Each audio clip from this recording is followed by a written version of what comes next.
Turma de administração, tudo bem com vocês?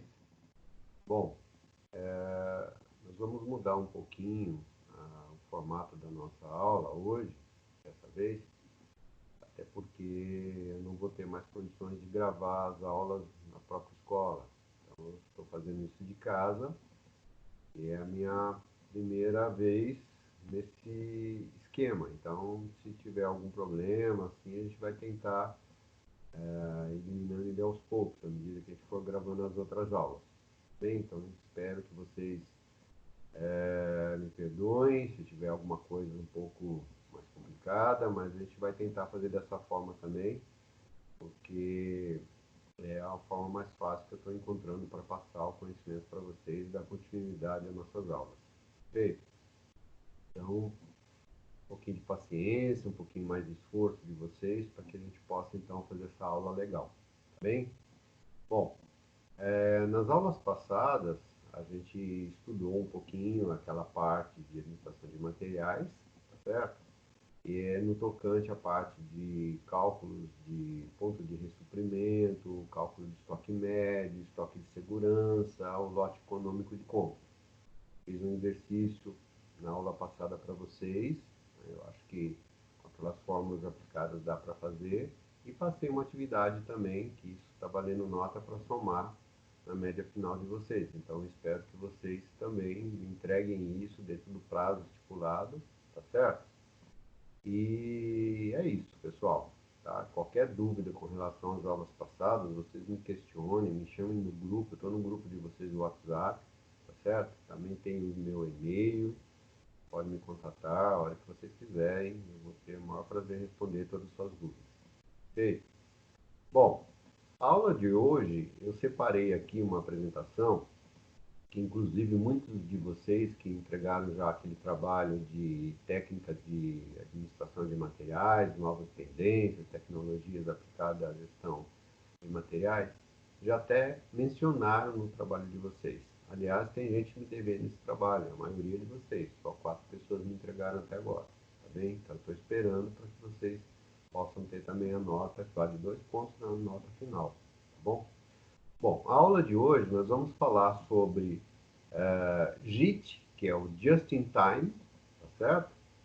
E é uma ferramenta também de gestão de estoque. E também vamos falar um pouquinho de Kanban. Kanban também é uma ferramenta aplicada à logística, de administração também, de produção, e as duas se complementam, tá certo? Então, por exemplo, o Kanban ele existe por causa do JIT. Então, a gente vai ter um pouquinho mais de informação com relação a essas duas ferramentas de gestão de materiais. Perfeito, pessoal? Bom, eu vou compartilhar aqui a tela com vocês, a apresentação. Vocês vão acompanhando pelos slides, tá certo? E assim, espero que todos consigam, né, acompanhar bem essa apresentação, tá bom? Bom, pessoal, vamos lá. Qualquer dificuldade, então, a gente vai se falando, tá? Ok? Bom, vamos lá. Primeiro slide. Então, a gente vai estar acompanhando. Então, o primeiro slide é a parte que a gente vai falar sobre o JIT, tá certo? Que é o Just in Time, tá bom?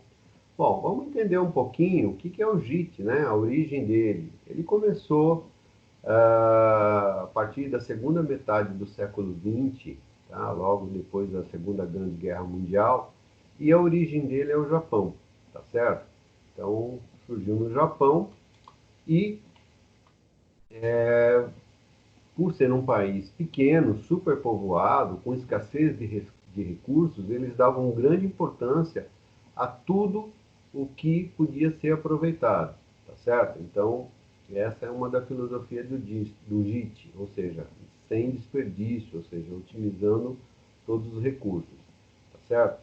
E quem foi o idealizador do JIT, né? Então, começou com a Toyota, que é uma produtora de automóveis lá no Japão, a partir de 1973, tá? Principalmente com o choque do petróleo, houve a necessidade para o melhoramento da eficiência do trabalho que o pessoal fazia, né? E a tendência do JIT, a tradução é naquela hora, ou seja, nesse exato momento, nessa hora, que foi também, ou seja, você eliminar os estoques nas empresas e ter o material disponível para a sua manufatura na hora que ele fosse necessário, tá certo? Isso envolvia também a aproximação progressiva, né, do fabricante com seus fornecedores, tá certo?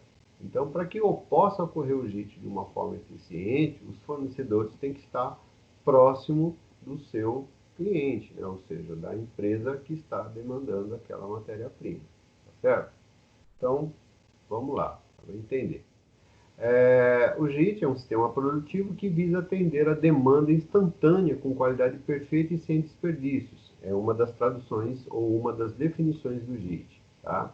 Outra, ele significa produzir bens e serviços exatamente no momento em que são necessários, nem antes, ou seja, não antes, e para que eles não se formem em estoque, para que eles não se transformem em estoque, e para também nem depois, porque seus clientes não têm que esperar a chegada do material. Ou seja, na hora que eu preciso do bem, que eu preciso da matéria-prima para fabricar o meu produto, ele tem que estar disponível.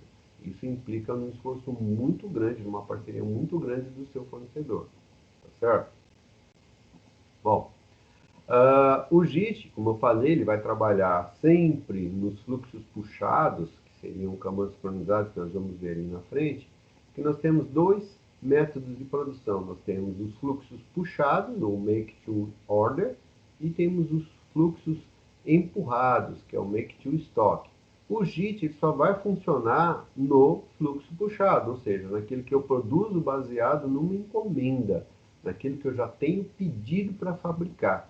Então, eu nunca vou fabricar, por exemplo, não vou precisar do JIT se eu vou fazer para estoque, ou seja, não tenho ainda uma demanda estabelecida e eu vou fabricar esse produto, né, somente para deixar no estoque. Então, não há necessidade do JIT. Agora, se eu tenho uma encomenda, sim, que eu já sei que eu vou produzir na quantidade que eu também já vou prever, aí sim eu aplico o JIT. Então, ele só vai funcionar nos fluxos puxados, tá bem, pessoal? Né? Isso vai envolver um treinamento muito grande da mão de obra direta e indireta, e principalmente, né, a organização e limpeza da área de trabalho, tá certo? Junto com o JIT, normalmente, até antes, ele é aplicado uma outra técnica, a gente chama de 5S, que envolve as iniciais de 5 palavras japonesas, que significam organização, arrumação, limpeza, controle e engajamento da equipe, tá certo? Então, no sentido da limpeza, no sentido da organização. O JIT também, ele demanda uma aplicação de 5S, que é uma outra técnica, que são aplicadas às empresas, tá certo? Depois vocês podem fazer uma pesquisa aí na internet e dar uma olhadinha também no significado do 5S, tá bom? Bom, e o objetivo sempre do JIT é o fim dos desperdícios e a melhoria contínua, né? Então, isso é uma das premissas do Just in Time, tá certo? Bom, lembrando que o Just in Time ele começou principalmente na Toyota, lá no Japão, com as indústrias automobilísticas, que depois difundiram isso para as outras indústrias, tá certo?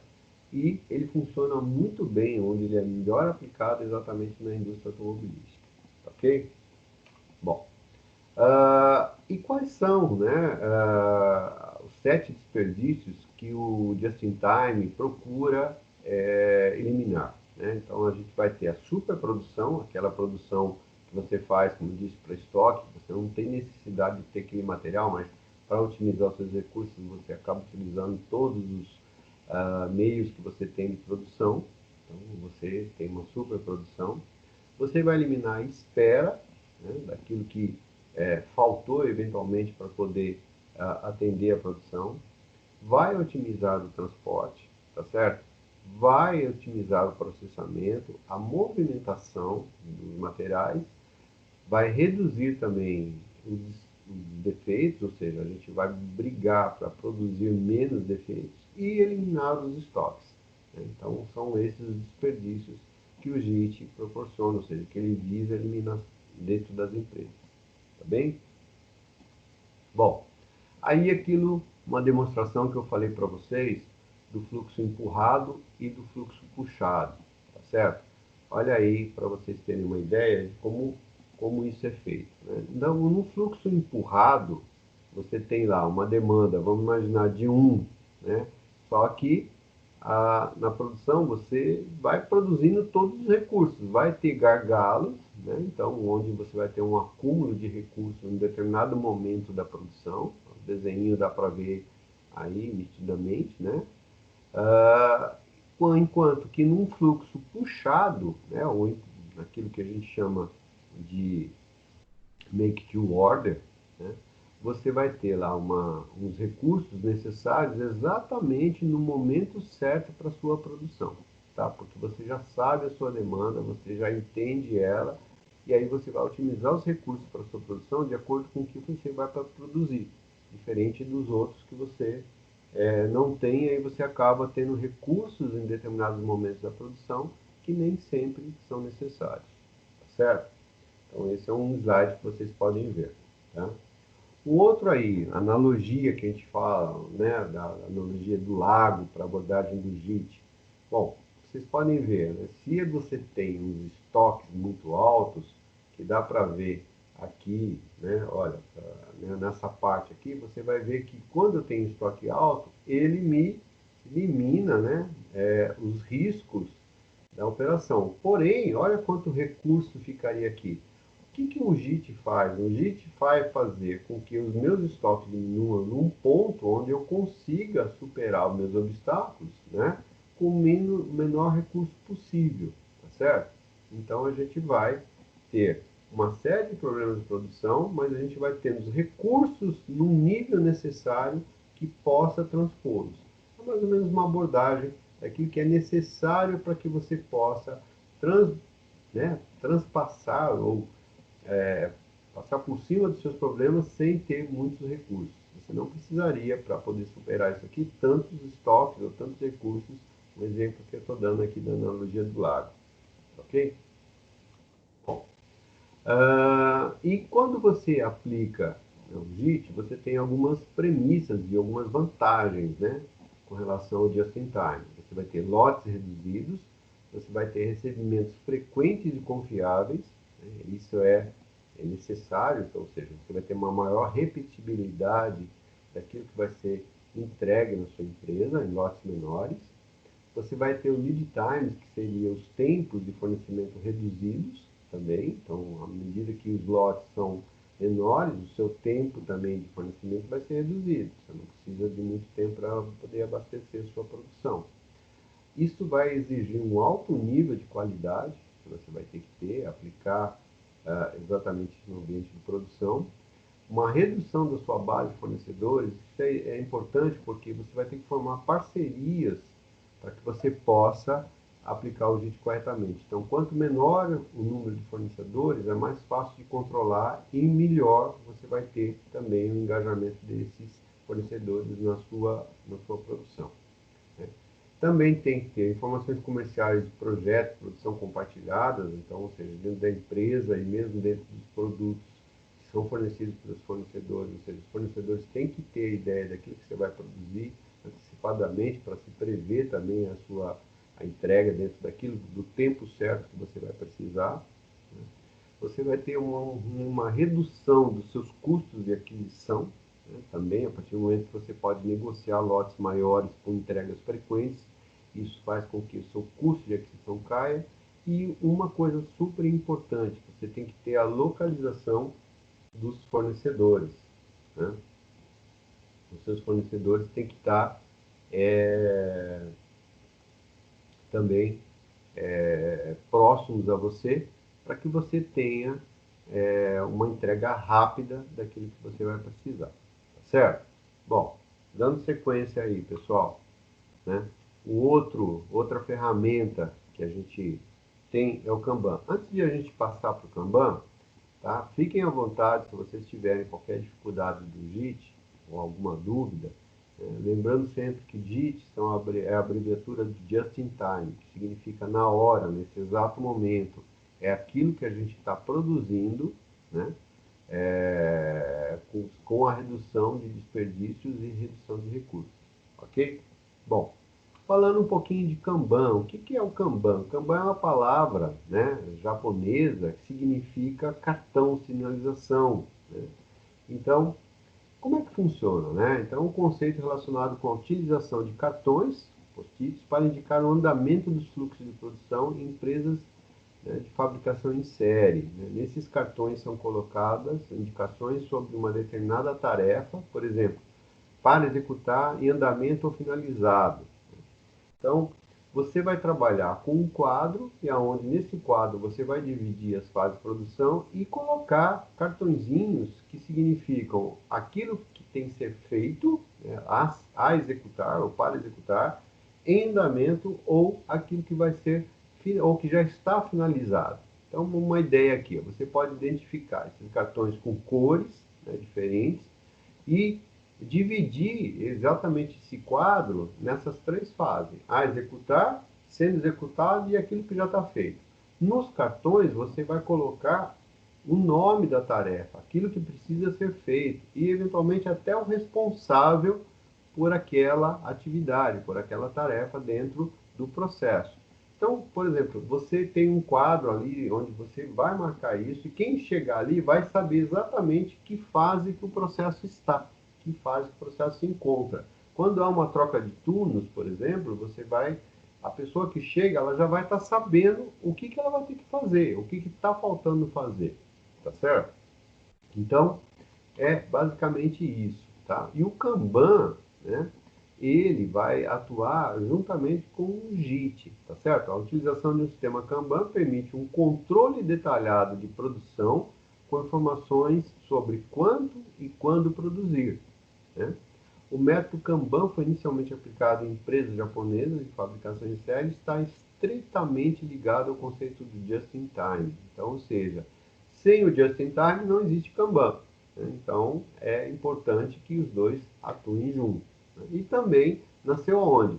Lá na Toyota, a empresa japonesa de automóveis que foi responsável pela introdução desse método devido à necessidade de manter um eficaz funcionamento do seu sistema de produção em série.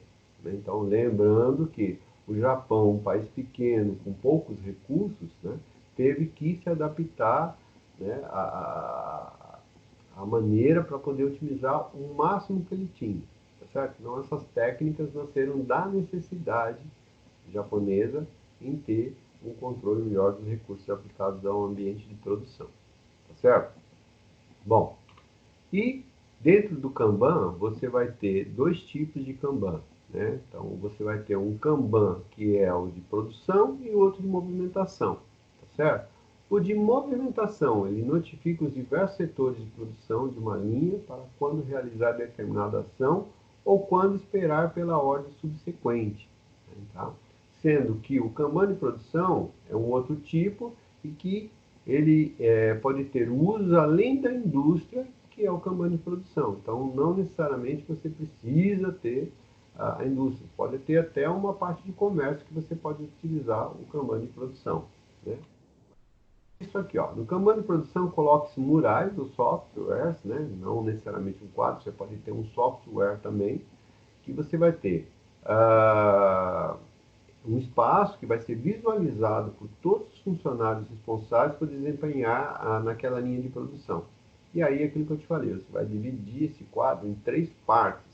O to do, em inglês, né, por fazer, o doing, que é o fazendo, ou execução, e o done, que é feito ou concluído, né? Mais sessões ainda poderão ser possíveis de acordo com a especificidade de cada atividade organizada dentro do Kanban. Então, ou seja, não é nada complicado, não é nada difícil, basta você ser criterioso dentro daquilo que você está relacionando dentro do método de produção, tá certo? Em cada uma dessas sessões são adesivadas ou registradas eletronicamente as ações recorrentes da empresa naquela empresa, né? Recorrentes da produção naquela empresa. Então, nos papéis ou arquivos costuma existir uma breve indicação da atividade a ser realizada, o horário de entrada e, preferencialmente, um horário no limite ou referência para a saída, o nome do colaborador responsável por desempenhar aquela função. Então, naquele cartãozinho que vai ser pregado ali ou vai ser colado no quadro, tem que ter essas informações, porque aí você fica fácil você visualizar e saber em que momento, em que fase está o seu processo, tá certo? Né? Bom, pessoal, era isso que eu queria mostrar na aula de hoje para vocês, dentro da filosofia do Kanban, né? Deixa eu só parar de compartilhar aqui. Voltando para vocês, tá? Logicamente, foi uma aula um pouquinho mais curta dessa vez, né? A gente está só demonstrando conhecimento, mas eu gostaria que vocês buscassem mais informações na internet, fizessem outras pesquisas, né? Além do material que eu vou estar divulgando nessa aula para vocês, essa apresentação vai junto com ela, tá certo? Seria legal vocês fazerem uma pesquisa e dando uma olhada também naquilo que a gente pode estar complementando de aula, tá bom? Vou passar uma atividade também junto com essa matéria para que vocês possam me entregar, né? Vou dar um prazo, talvez aí de uma semana, 10 dias para vocês pesquisarem, fazer essa pesquisa, e isso vai valer também como uma forma de controlar a presença, ou seja, quem está assistindo às aulas, né? Para que a gente possa também estar registrando lá, junto à secretaria, a presença e o controle de vocês. Tá bom, pessoal? Bom, era isso por enquanto. Então, eu espero que vocês tenham gostado, né? Me desculpem, talvez um pouquinho de falta de jeito também. Estou gravando do computador na minha casa, eu sei que é um pouquinho mais complicado, né? Mas eu fico à disposição para vocês tirarem qualquer dúvida que vocês tiverem, que vocês precisarem, me entrem em contato pelo WhatsApp, por e-mail, tem tudo isso com vocês. E fiquem à vontade, vai ter o maior prazer em responder, tá? E, bom, então é isso. Só lembrando, eu vou disponibilizar essa aula na plataforma do Google Classroom para vocês, juntamente com o material que nós vimos hoje, essa apresentação, e mais uma atividade para vocês fazerem para mim. Ok? Me entregar, a gente vai estar valendo nota. Na atividade eu vou mostrar o quanto ela está valendo para vocês também irem somando notas para depois somar a prova final. Tá bom, pessoal? Bom, por enquanto é só. Eu espero que vocês tenham gostado, tá certo? A gente vai fazer as aulas as próximas aulas também vão ser nesse formato. Eu não tenho mais condições de ir para a escola, gravar aulas, né? Eu tenho um compromisso agora profissional. Também, não sei se você sabe, eu fui contratado pela mesma empresa que eu trabalhava anteriormente. Eu estou fazendo um projeto lá, trabalhando com eles, né? Então, vai ser um projeto aí de 1 ano, mais ou menos. Então, durante esse período, eu vou ficar trabalhando aí durante a semana lá e não vou ter condições de ir mais gravar aula. Mas, de qualquer forma, tendo a aula presencial, a Roseli acabou de passar aqui na frente, né? Eu achei que você estivesse... Para vocês verem isso, é o importante, né? O legal da aula virtual. Mas, assim, espero que vocês tenham gostado e qualquer dúvida, vocês podem consultar, tá bom? Grande abraço para vocês, fiquem com Deus, se cuidem, né? E quem sabe isso acabe logo para a gente poder estar tendo nossas aulas presenciais também. Um grande abraço para vocês, pessoal. Tudo de bom, hein? Fiquem com Deus.